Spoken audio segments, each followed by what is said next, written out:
succession de couches noires, rouges.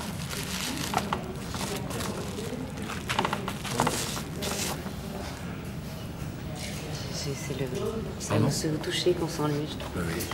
Bah, il y a une grande sensualité à ça. Voilà. Merci, c'est gentil. Tu peux rester avec moi 2 minutes. Là, je voulais vous le prendre. Tu tiens ici. Tu tiens ici. Non, ici. Là, comme ça. Ah oui, j'essaie de vous le Ah, voilà, comme ça. Tu le tiens comme ça. Ouais. Moi, je le tire ici.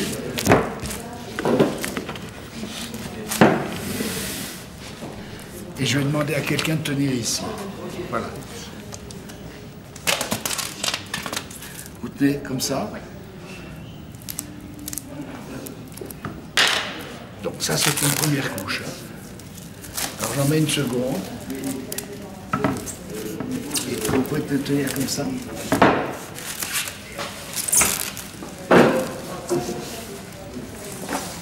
Je tire. Hein.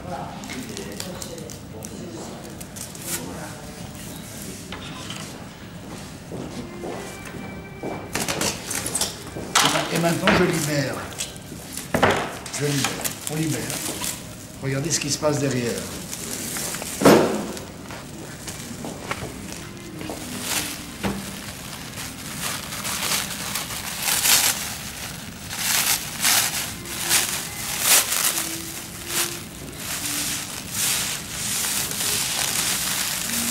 Vous avez un épiderme.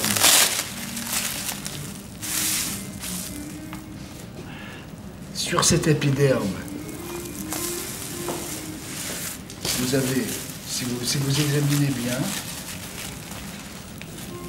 vous avez les boursouflures,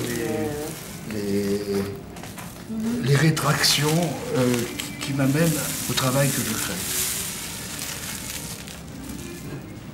C'est l'étirement. Si je mets une 3e couche,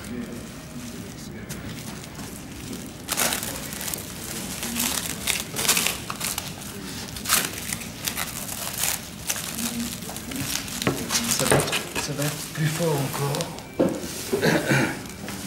Je tire et on coupe.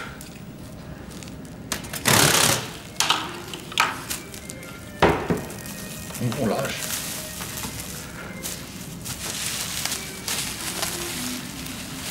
Ah. C'est encore plus accusé.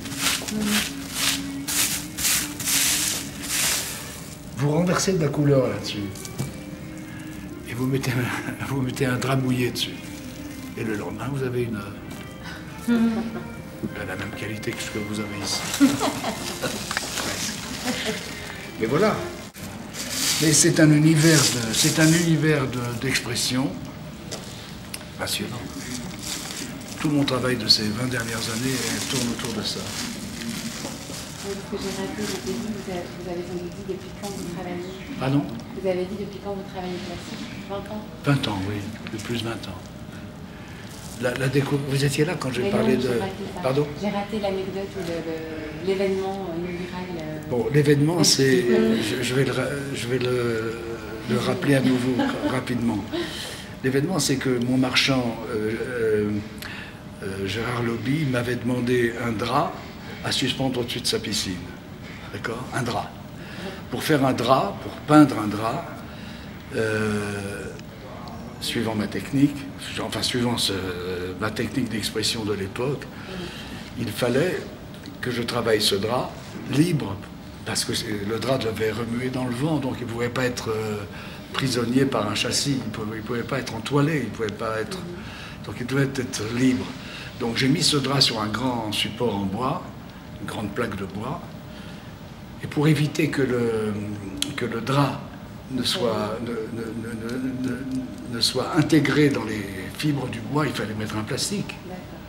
Pour éviter qu'il y ait... Donc c'est le plastique que j'ai mis sur le drap qui m'a permis de réaliser ce drap.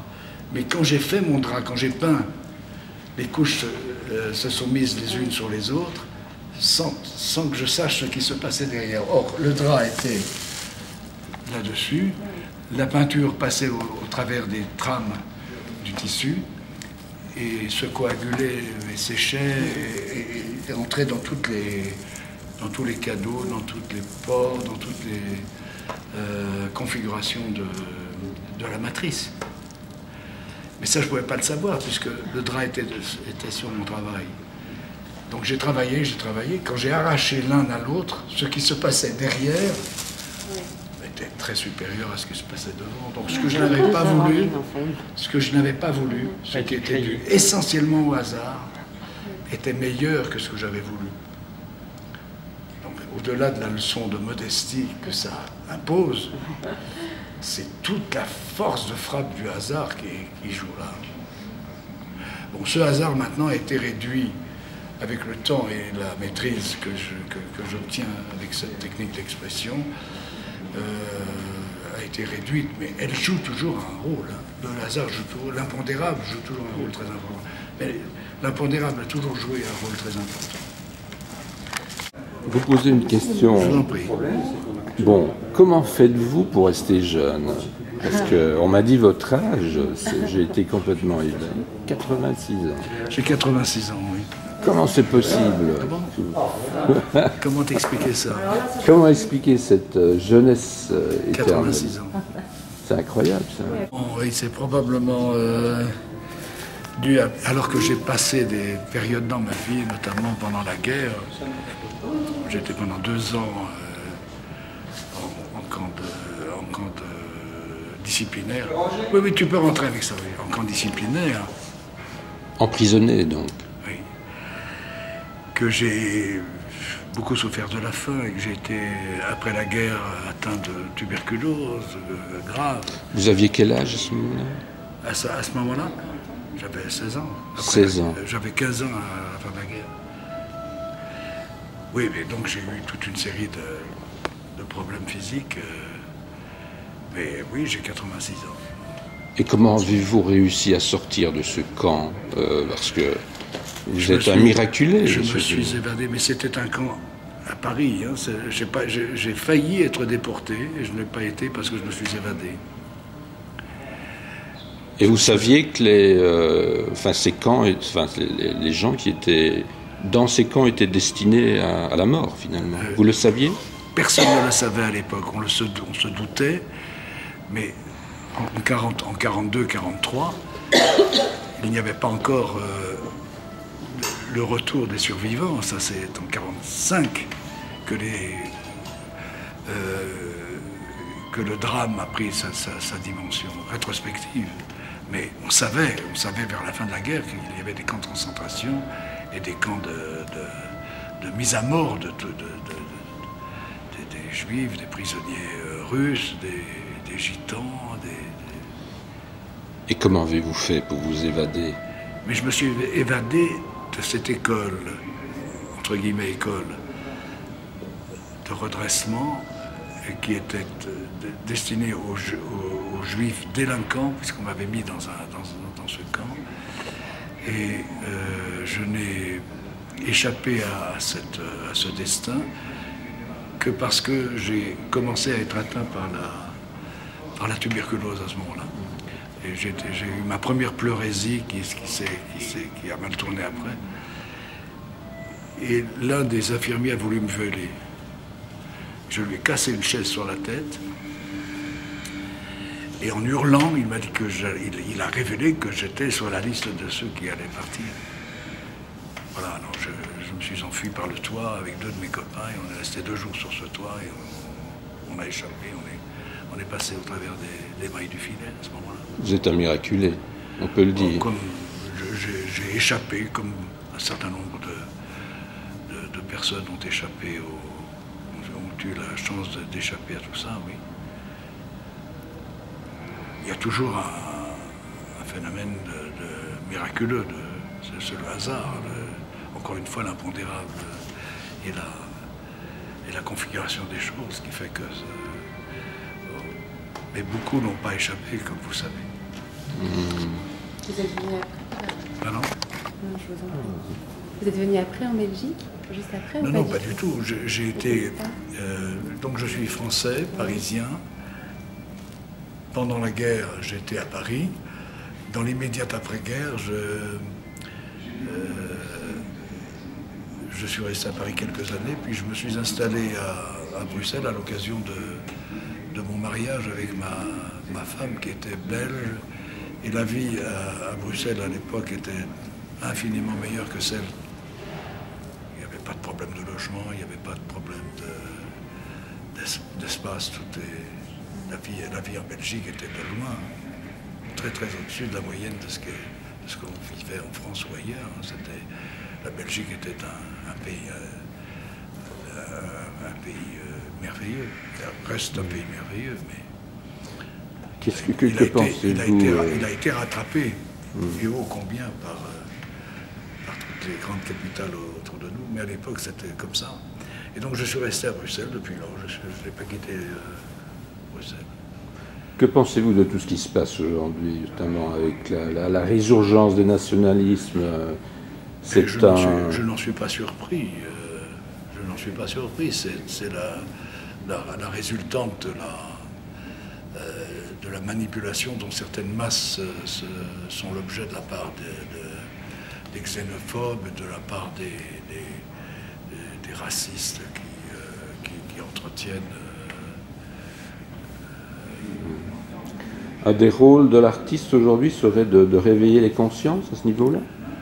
Un des rôles de l'artiste, l'artiste a toujours eu comme mission de réveiller les consciences, hein, par son travail, par son... Vous savez que les premiers reporters ont été, à l'époque où la photo n'existait pas,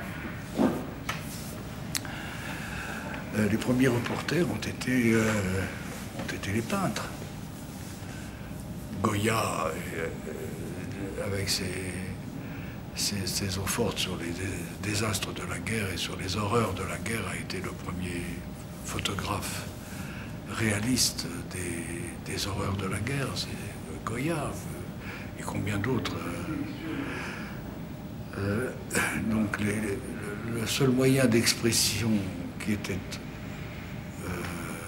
possible à l'époque où les médias étaient ce que l'on sait, c'était les artistes, les dessinateurs, Daumier, pour ne parler que de lui. Okay. Oui, ben, on comprend mieux votre travail avec cette base, oui.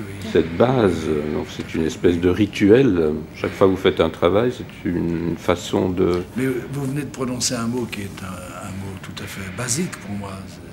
Les choses que je vous ai montrées ce matin, c'est mon rituel quotidien. Une manière d'extraire chez vous ce poids énorme qu'a été le poids de ce que j'ai gardé dans mes fibres et en mémoire de ce que j'ai failli subir et que je n'ai pas subi au cours de la dernière guerre est toujours présent partout dans tout le travail que vous voyez. Il est net, il est en filigrane partout. Étirement, arrachement, ouverture, cicatrices, le sang, les chairs qui s'interpénètrent, tous les vaisseaux qui éclatent, tout ça c'est la résultante de ces angoisses et de ces frayeurs qui sont toujours les miennes la nuit. Hein. Encore aujourd'hui? Oui, toujours. Je passe mes nuits souvent à dessiner. Parce que la nuit, c'est les ténèbres vous entourent complètement. Vous avez une petite lampe, une table, du papier, des crayons. Les conditions sont idéales pour travailler.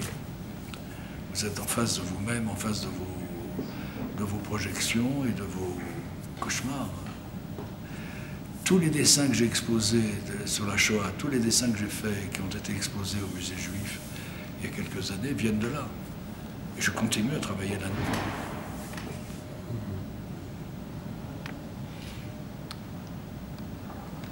Est-ce qu'il y a aussi une lumière? Parce que j'ai l'impression que du coup on parle vraiment de la face un peu sombre de l'histoire et de votre histoire personnelle, mais il y a aussi toute cette couleur.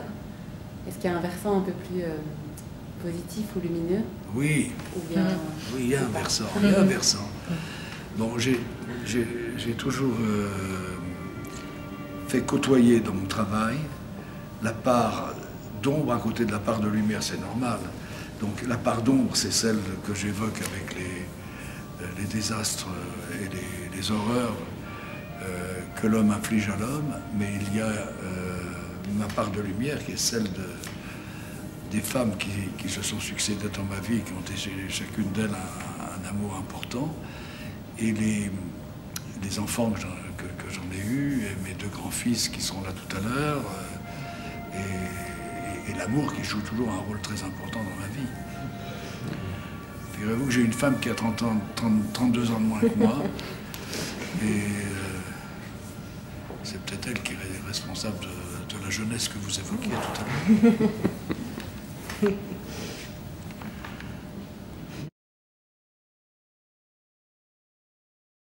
Vous considérez que cette œuvre est la plus aboutie? Je ne sais pas ce que l'on veut dire exactement abouti. C'est celle qui me va le plus loin. Parce qu'il y a l'affrontement du blanc et du noir, parce qu'il y a le conglomérat central qui évoque bien le phénomène des chairs qui ont été soumises aux désastres et aux extrémités les plus terribles. Il y a tout un discours dans la rythmique des plissements de cette matrice. Il y a toute une fréquence de rythme dans ce travail-ci qui fait que je suis profondément touché par cette œuvre-là. Après coup, hein, j'ai le même commentaire avec celle-là.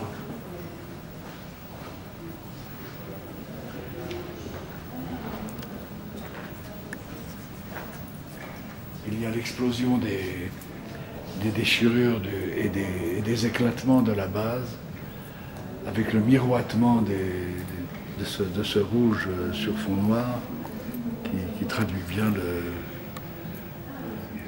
les choses. Regardez, on voit en même temps ce qui est donné ici, et il y a une correspondance entre l'œuvre que vous voyez en vidéo et celle que vous avez sous les yeux également ici. C'est étonnant, hein, la correspondance qu'il y a sur cette image-ci. C'est une pause, c'est ce que je n'arrête pas de dire.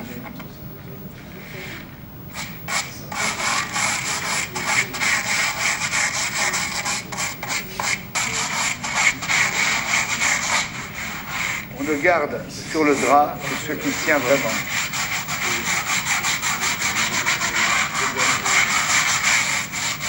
Le valet, là.